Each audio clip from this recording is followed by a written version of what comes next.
মহিলা দলের নেতাকর্মীরা তারা কালো পতাকা হাতে নিয়ে বেগম জিয়ার গাড়ি বহরের সঙ্গেই রয়েছেন। এইভাবে ম্যাডামকে আপনারা তার কার্যালয়ে অবরুদ্ধ করে রাখতে পারেন না, এটা সম্পূর্ণ বেআইনি। আপনারা দেখতে পাচ্ছেন বিএনপি চেয়ারপারসন বেগম খালেদা জিয়া গেটের সামনে অবস্থান করছেন। পুলিশকে বলা হচ্ছিল যে তালা খোলার ব্যাপারে কোনো সাড়া দেয়নি। গুলশান কার্যালয়ের সামনে বিপুল সংখ্যক পুলিশ অবস্থান করছে। কার্যালয়ের মূল প্রধান ফটকটা ঘিরে ব্যাপক সংখ্যক মহিলা পুলিশ অবস্থান করছে।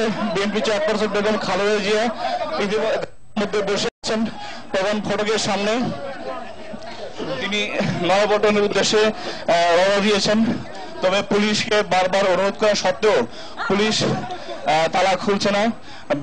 শুধু নয়, গুলশান কার্যালয়ের সামনেই নয় এবং গুলশান কার্যালয়ের চারপাশে নিরাপত্তা রক্ষী তার কার্যালয় ঘিরে রেখেছে বলে অভিযোগ করা হচ্ছে। 24টির মতো বালি ট্রাক দিয়ে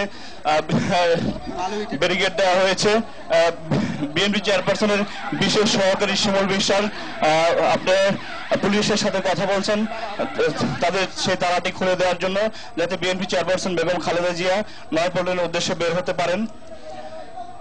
এর আগে আরো এক দফা কথা বলেছেন বিএনপির প্রেস সচিব মারুফ কামাল খান সোহেল, কিন্তু পুলিশ তাদের কথায় কোনো কর্ণপাত করেনি। তো পুলিশ তাদের সিদ্ধান্ত অনড় রয়েছে।